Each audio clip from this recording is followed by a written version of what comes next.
नमस्कार, आप देख रहे हैं कैपिटल टीवी की स्पेशल स्टोरी। मैं हूं परवीन शेख।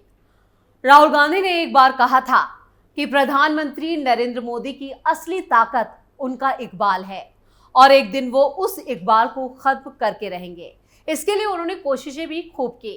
राफेल सौदे को लेकर चौकीदार चोर है का अभियान हो या हिंडनबर्ग रिपोर्ट को लेकर मोदानी का हमला या फिर अंबानी अडानी की जेब में सरकार वाला नैरेटिव, राहुल गांधी ने हर मुमकिन कोशिश की लेकिन कामयाबी नहीं मिली।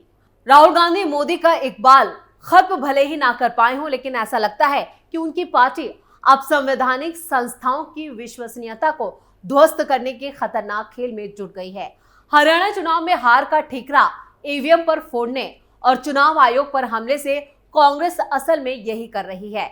उस ईवीएम पर सवाल उठा रही है जो एक बार नहीं बल्कि कई बार अग्नि परीक्षा में पास हुई है, बेदाग साबित हुई है। सुप्रीम कोर्ट से क्लीन चिट मिली, चुनाव आयोग ने हैकिंग का ओपन चैलेंज तक दिया, लेकिन कोई सामने नहीं आया। जीत गए तो ईवीएम ठीक, हार गए तो सारा दोष ईवीएम का। राहुल के चेहरे से हटा नकाब। 8 अक्टूबर को 2 राज्यों के चुनाव नतीजे आए, जम्मू कश्मीर और हरियाणा।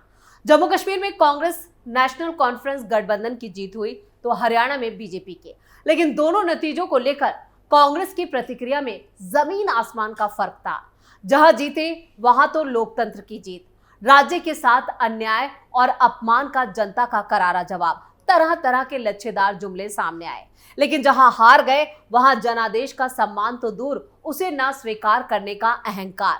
जीत गए तो ईवीएम ठीक, हार गए तो सारा दोष ईवीएम का। हरियाणा चुनाव के लिए मंगलवार सुबह 8 बजे जब काउंटिंग शुरू हुई तो शुरुआती रुझानों में कांग्रेस बहुमत के आंकड़े को पार कर चुकी थी, लेकिन 1 से 2 घंटे बाद ही रुझान पलट गए। बीजेपी आगे हो गई, एक बार आगे हुई तो फिर अंतिम नतीजे आने तक आगे ही रही। पिछड़ने के बाद से ही कांग्रेस ने चुनाव आयोग पर सवाल उठाने शुरू कर दिए। पहले काउंटिंग के आंकड़ों में धीमे अपडेट का मुद्दा उठाया। वक्त के साथ जब रुझान निर्णायक मोड़ पर पहुंच गए तब कांग्रेस ने ईवीएम पर ही सवाल उठाने शुरू कर दिए। जनादेश को स्वीकार करने की बजाय कांग्रेस ने काउंटिंग की प्रक्रिया पर सवाल उठा दिए, ईवीएम पर उंगली उठाई, साजिश का आरोप लगाने लगे। जयराम रमेश ने आरोप लगाया कि काउंटिंग के वक्त कई ईवीएम में 99% बैटरी चार्ज मिली। जिन ईवीएम की बैटरी 60 से 70% चार्ज थी वहां कांग्रेस के अच्छे प्रदर्शन का दावा हुआ। जहां 99% बैटरी चार्ज थी वहां बीजेपी की जीत का दावा। लेकिन चुनाव आयोग ने इन आरोपों को सिरे से खारिज करते हुए कहा कि ईवीएम बैटरी की क्षमता और नतीजों में कोई भी संबंध नहीं है। कांग्रेस का आत्ममंथन के बजाय ईवीएम का रोना। कांग्रेस ने हार को स्वीकार कर आत्ममंथन और समीक्षा की बजाय बहानेबाजी का आसान रास्ता चुना, लेकिन ऐसा करते हुए कांग्रेस दुनिया के सबसे बड़े लोकतंत्र की महान लोकतांत्रिक प्रक्रिया और उसकी विश्वसनीयता को नुकसान पहुंचा रही है। हरियाणा में इस बार कांग्रेस के प्रदर्शन में सुधार हुआ है। 90 विधानसभा सीटों वाले राज्य में 2019 में 31 सीटें जीतने वाली कांग्रेस ने इस बार 37 सीटों पर जीत हासिल की है। वोट शेयर में भी जबरदस्त इजाफा हुआ है। पिछली बार कांग्रेस का वोट शेयर 28% था तो इस बार 39% यानी 11% ज्यादा रहा, लेकिन बावजूद उसके प्रदर्शन में ये सुधार सत्ता तक नहीं पहुंचा। ऐसा क्यों हुआ? उसकी समीक्षा की बजाय पार्टी चुनावी प्रक्रिया पर ही लांछन लगाने लगी। वैसे कांग्रेस या विपक्षी दल ऐसा पहली बार नहीं कर रहे हैं। इससे पहले भी अपनी अपनी सुविधा के हिसाब से पार्टियां ईवीएम पर चुप्पी या हल्ला मचाती रही हैं। ईवीएम की विश्वसनीयता पर सवाल तो सबसे पहले बीजेपी ने ही उठाए थे। साल 2009 की हार के बाद लाल कृष्ण आडवाणी ने ईवीएम पर शक जताया था। बीजेपी के एक और नेता जीवीएल नरसिम्हा राव ने तो बाकायदा किताब लिखकर ईवीएम पर शक जताया था। लेकिन ईवीएम एक बार नहीं कई बार अग्नि परीक्षा से गुजर चुकी है, हर बार बेदाग साबित हुई है। जब देश की सबसे बड़ी अदालत से ईवीएम और चुनाव आयोग को क्लीन चिट मिल गई तब इस पर चल रहा विवाद खत्म हो जाना चाहिए था, लेकिन ऐसा नहीं हुआ। हर अग्नि परीक्षा में बेदाग साबित हुई है ईवीएम। निहित स्वार्थ के तहत चुनाव आयोग और ईवीएम को लांछित करने की कोशिशों पर सुप्रीम कोर्ट, एडीआर जैसे समूहों को लताड़ लगा चुका है।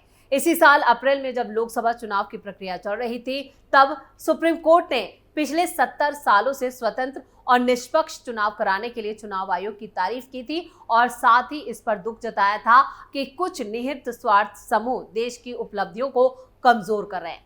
सुप्रीम कोर्ट ने कहा कि ईवीएम पर 8 बार परीक्षण किया गया और ये हर बार बेदाग निकले। ईवीएम को लेकर कई बार मामले हाई कोर्ट और सुप्रीम कोर्ट पहुंचे, लेकिन हर बार उसकी विश्वसनीयता असंदिग्ध मिली, यानी यहाँ पर पूरी तरह से बेदाग साबित हुई।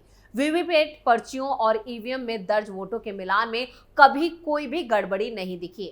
अभी हाल ही में सुप्रीम कोर्ट के आदेश पर कई राज्यों में ईवीएम में दर्ज वोट और वीवीपैट का मिलान भी हुआ, सब सही पाया गया और ईवीएम एक बार फिर से बेदाग साबित हुए। 7 साल पहले 2017 में तो चुनाव आयोग ने राजनीतिक दलों और किसी भी व्यक्ति या संगठन को ईवीएम हैक करके दिखाने का खुला चैलेंज दिया था। तब सिर्फ 2 दलों ने ही इस चैलेंज को मंजूर किया था, एनसीपी और सीपीएम।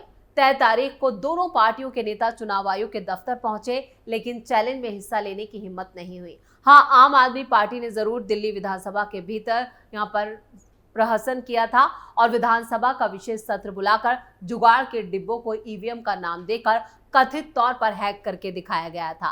पार्टी ने असली ईवीएम के बजाय जुगाड़ डिब्बे का इस्तेमाल करके सस्ती पब्लिसिटी का हथकंडा अपनाया। चुनाव आयोग कार्रवाई ना कर दे, इसलिए विधानसभा के विशेष सत्र की आड़ ली गई। हार जीत होती रहेगी, जनता में भ्रम तो मत फैलाओ। कुल मिलाकर ईवीएम कई बार अग्नि परीक्षा से गुजर चुका है और हर बार बेदाग साबित हुए। इसका इस्तेमाल चुनाव प्रक्रिया को आसान बनाने और बूथ कैप्चरिंग जैसे अपराधों पर लगाम लगाने के लिए किया गया। बैलेट पेपर से चुनाव के वक्त अक्सर बैलेट बॉक्स लूट लिए जाते थे और उनमें स्याही डालने, बूथ कैप्चरिंग जैसे अपराध सामने आते थे। लेकिन ईवीएम का दौर आने से अब वो अतीत का हिस्सा बनकर रह गया है। ईवीएम से वोटिंग के नतीजे भी जल्दी आते हैं, नहीं तो बैलेट पेपर्स की गिनती में 1 से 2 दिन और लोकसभा चुनावों में तो 3-3 और 4-4 दिन तक लग जाते थे। सुप्रीम कोर्ट भी बैलेट पेपर से वोटिंग कराने की मांग वाली याचिकाओं को खारिज कर चुका है। ईवीएम को लेकर जो सवाल खड़े हो रहे हैं, इसके लिए मशीन में दर्ज वोटों और वीवीपैट पर्चियों के मिलान तक हो चुके हैं, जिसमें ईवीएम हर बार बेदाग साबित होती है। पार्टियां अपनी हार का ठीकरा ईवीएम पर फोड़कर अपने समर्थकों का जोश ठंडा होने या उनमें मायूस होने से तो रोक लेंगे, लेकिन ऐसा करके वो चुनाव आयोग की विश्वसनीयता को बेवजह दागदार करने की कोशिश कर रहे हैं। संवैधानिक संस्थाओं को लांछित करने का ये खेल खतरनाक है। चुनाव आते जाते रहेंगे, हार जीत होती रहेगी, लेकिन निहित स्वार्थों के तहत चुनाव प्रक्रिया को लेकर यहाँ पर लोगों में शक पैदा करने की कोशिशें शर्मनाक हैं और काफी घटिया हैं। कांग्रेस हो या कोई और विपक्षी पार्टी, आखिर इससे कब बाज आएंगे? इस बार ईवीएम की बैटरी पर सवाल है। कांग्रेस का कहना है कि कुछ उम्मीदवारों ने पार्टी को बताया कि जिन ईवीएम की बैटरी 99% तक चार्ज थी, वहां पर पार्टी को हार मिली, जबकि ईवीएम की बैटरी 60 से 70% तक चार्ज थी। वहां कांग्रेस जीत गई और इस बार कांग्रेस ने ईवीएम की बैटरी कितनी चार्ज है, इसे लेकर सवाल खड़ा किया। ऐसे में जानना जरूरी है कि ईवीएम की बैटरी कैसे काम करती है, इसे बदले जाने का क्या प्रोसेसर है। ईवीएम अल्काइन बैटरियों पर चलती है। ऐसा इसलिए किया जाता है कि इन्हें उन क्षेत्रों में भी इस्तेमाल किया जा सके जहां बिजली का इंतजाम नहीं है। चुनाव आयोग के मुताबिक ईवीएम की कंट्रोल यूनिट में 7.5 वोल्ट यानी 8 वोल्ट का पावर पैक होता है और ईवीएम से जुड़ी वीवीपैट यूनिट का भी अपना 22.5 वोल्ट का पावर पैक होता है। कौन बनाता है ईवीएम की बैटरी? ईवीएम की बैटरियां भारत इलेक्ट्रॉनिक्स लिमिटेड और electronics corporation of India limited द्वारा बनाई जाती हैं। चुनाव आयोग के FAQ सेक्शन में कहा गया है कि CU और वीवीपैट के पावर पैक्स की समय समय पर निगरानी की जाती है और कंट्रोल यूनिट बैलेंस पावर की स्थिति को हाई, मीडियम, लो, मार्जिनल और बैटरी बदलने के साथ साथ प्रतिशत में दिखाती है। कंट्रोल यूनिट द्वारा बैटरी बदले दिखाई जाने पर पावर पैक को रिजर्व पावर पैक से बदला जाता है। ये reserve power pack sector officers के पास होती है। चुनाव आयोग के मुताबिक एक नई बैटरी आमतौर पर पूरे चुनाव और काउंटिंग की प्रक्रिया के लिए काफी होती है और कभी कभी फिर से चुनाव होने पर भी इसका इस्तेमाल किया जा सकता है। डिस्प्ले यूनिट तब तक 99% चार्ज दिखाती है जब तक बैटरी की विद्युत क्षमता 7.4 वोल्ट और 8 वोल्ट के बीच होती है। लेकिन जब बैटरी का स्तर 7 से 4 वोल्ट पर नीचे आ जाता है तो ये जितनी बैटरी चार्ज करता है उसे दिखाता है। जब बैटरी 5 से 8 वोल्ट पर पहुंचती है तो डिस्प्ले यूनिट पर बैटरी बदलने का संकेत दिखाई देता है। ईवीएम की बैटरी कितनी देर तक चलेगी ये उसके इस्तेमाल पर निर्भर करता है। ईवीएम की बैटरी कैसे बदली जाती है? किसी भी चुनाव से पहले फर्स्ट लेवल जांच के वक्त ईवीएम में नई बैटरी लगाई जाती है। इस बारे में राजनीतिक दलों को पहले से ही बता दिया जाता है और उनके प्रतिनिधि भी ईवीएम की जांच के दौरान वहां मौजूद रह सकते हैं। वोटिंग वाले दिन मतदाताओं के वोटिंग सेंटर के अंदर जाने से पहले उम्मीदवारों के मतदान एजेंटों की मौजूदगी में एक मॉक पोल भी कराया जाता है। अगर मतदान के दौरान बैटरी का स्तर कम हो जाता है और बैटरी को बदलना पड़ता है तो ऐसा उम्मीदवारों के मतदान एजेंटों की मौजूदगी में किया जाता है। ईसीआई कहता है कि अगर कंट्रोल यूनिट का पावर पैक ठीक से काम नहीं करता या बैटरी कम दिखाता है तो इसका पावर पैक बदल दें। इसके लिए पीठासीन अधिकारी मतदान एजेंटों और सेक्टर अधिकारी के सामने कंट्रोल यूनिट का पावर पैक बदल देगा और इसके बैटरी सेक्शन को फिर से सील कर देगा और उनके दस्तखत भी लेगा। यानी पूरी जो प्रक्रिया है उसमें खुद यहाँ पर जो राजनीतिक दल होते हैं उनके नुमाइंदे भी मौजूद होते हैं। उसके बाद ही इस प्रोसीजर को अंजाम दिया जाता है। लेकिन कांग्रेस जिस तरह से यहाँ पर ईवीएम को लेकर इस बार हल्ला मचा रही है वो बेवजह है और यहाँ पर एक अपनी हार का जो ठीकरा है वो एक आसान शब्दों में कहे तो इसे टालने की कोशिश की जा रही है। और जिस तरह से कांग्रेस की पोल खुली है, कांग्रेस के चेहरे से नकाब हटा है, क्योंकि लगातार जब कांग्रेस हारती है तो वो ईवीएम का रोना धोना शुरू कर देती है। तो स्पेशल स्टोरी में इतना ही। वीडियो की खबर कैसे लगी कमेंट करके अपनी राय जरूर दें। वीडियो को लाइक करें, शेयर करें और कैपिटल टीवी को सब्सक्राइब जरूर करें। नमस्कार।